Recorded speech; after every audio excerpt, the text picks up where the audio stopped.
This is this is my audience. Okay.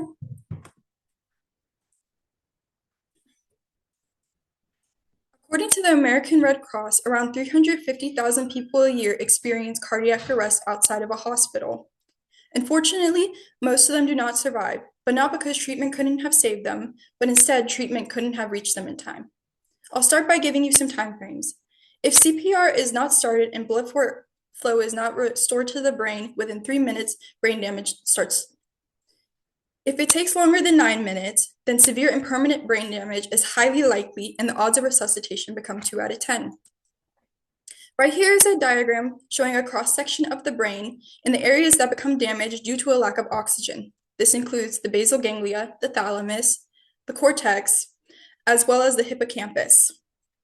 Simply put, a person's brain without blood means that more damage will be occurring. But according to the Department of Homeland Security, on average, it takes first responders 7 to 10 minutes to arrive on scene, which is past the point of severe brain damage.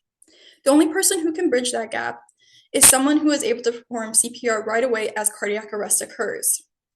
Today, I'm here to persuade you to get your CPR certification and help bridge that gap. We will be looking at why CPR is important to know, how CPR is used in medical emergencies, and how easy it is to get CPR certified. First, let's take a look at why CPR is important to know. CPR stands for cardiopulmonary resuscitation, a life-saving effort used when someone is facing cardiac arrest, which means that their heart isn't pumping blood for them anymore. According to Jordana Hazan, MD, around 90% of people going into the hospital die if not given immediate intervention. As stated earlier, the time it takes for the lack of blood flowing oxygen to the brain and the time it takes for first responders to get to the scene is around the same, meaning by the time CPR is being conducted, brain damage, comas, and death are highly likely. To bridge that gap of time and improve the chances of survival, CPR is the best skill. The importance of CPR is also backed by a study published in the Journal of the American Medical Association named The Impact of CPR Training, which found that communities with higher rates of CPR training have significantly better outcomes. Because in these areas, more bystanders are likely to be CPR certified, they feel more comfortable to jump into that medical emergency and start performing CPR, which in turn leads to higher rates of success. Now that we've looked at the importance of CPR, let's take a look at how CPR is used during medical emergencies. This chart shows an overview of how CPR should be conducted. First, you need to check for a response. If there's no response, then you need to call for help, whether that be 911, calling 911 yourself, or ordering someone else to call 911. Next, you need to check for breathing and airways, and then you need to start CPR. After starting CPR, you need to order someone to get a defibrillator, and if there is no defibrillator, you just need to keep doing CPR until the first responders are able to come and replace you. According to the Cleveland Clinic, CPR is used if all the following occur. They collapse, they aren't responding, they aren't breathing, and they don't have a pulse. There are 2 types of CPR, hands only as well as mouth to mouth. Hands only CPR involves placing the edge of the hand on the bottom half of the sternum and taking the other hand and placing it on top, interlacing the fingers.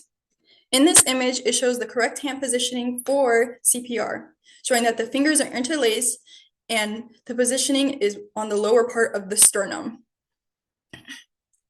Once you've positioned your hands correctly, you need to start pumping with completely straight arms and pump about 2 inches deep, while maintaining 100 to 120 beats per minute. During this time, a lot of people like to use songs to keep them on beat. Some of the songs that are used can be Staying Alive as well as Crazy in Love by Beyonce. Performing these motions forces the blood to flow throughout the body and into the brain, keeping the brain oxygenated. Mouth to mouth is the same, except for after every 30 compressions, you're going to stop and breathe 2 breaths into the person while closing their nose. You should be able to see their chest rise and fall and rise and fall. And if there isn't a rise and fall, that might mean that there's an obstruction in the throat. Let's take a look at a real life example of how someone's life was affected by other people's knowledge of CPR.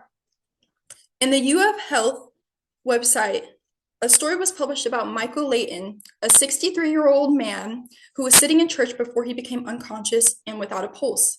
He fell on top of his wife, Valerie Layton, and she thought he was joking, but unfortunately he wasn't. Once she noticed that it was a serious situation, her and her friend pulled her husband to the ground and started administering CPR.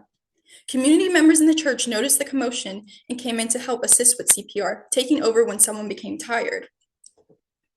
Because of the help Michael received from all his community members that had knowledge on CPR, he was transported to the hospital where he was able to survive. Had that cardiac arrest happened anywhere else where people weren't so knowledgeable on CPR, this outcome would have been very differently, and Michael might have not been able to survive. But due to his community's knowledge and training in CPR, he was able to live. Now we can move on to how to get CPR certified. All you need to do is enroll in a class. To find reputable CPR classes, you need to go to the American Red Cross or the American Heart Association's website and search through and find a class that's near you.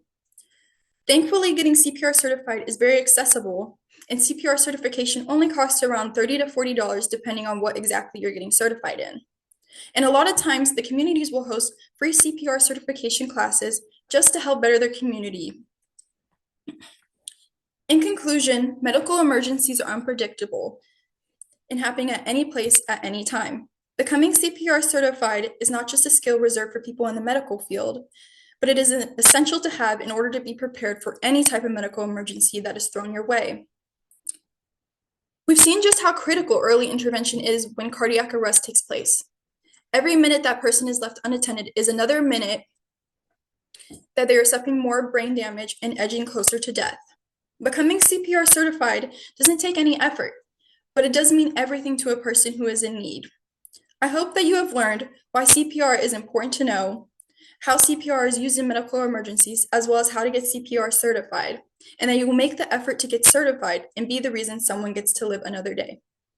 Okay, and I'm going to show my audience again. Give me 1 second. Okay. And